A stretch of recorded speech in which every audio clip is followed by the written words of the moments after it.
Finally আমরা নেমে পড়েছি কলপাতে এসে আমাদের এই যে হোটেল এখানে দেখা হয়েছে, এই হোটেলটাতেই আমরা থাকছি। এই যে আমাদের হোটেল আজকে থাকার জন্য, এই হোটেলটাতেই আমরা থাকছি।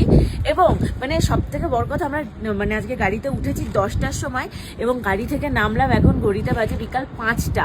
আর সব থেকে ভালো ব্যাপার যেটা নেমেই আমার ভালো লাগছে, দেখো এই হোটেলের বাইরে এই যে এখান থেকে শুরু হয়েছে আপেলের বাগান।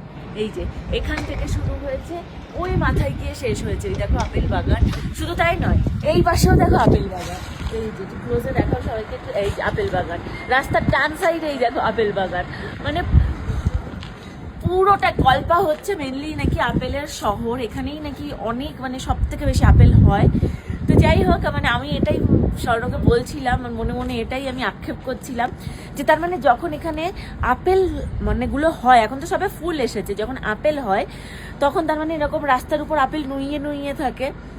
রাস্তা থেকে যদি এরকম আপেল পেড়ে খাওয়া যেত, যদি আপেলের সময় আসা হতো খুব ভালো হতো, তাহলে আপেলগুলো পেড়ে পেড়ে খাওয়া যেত, তাই না?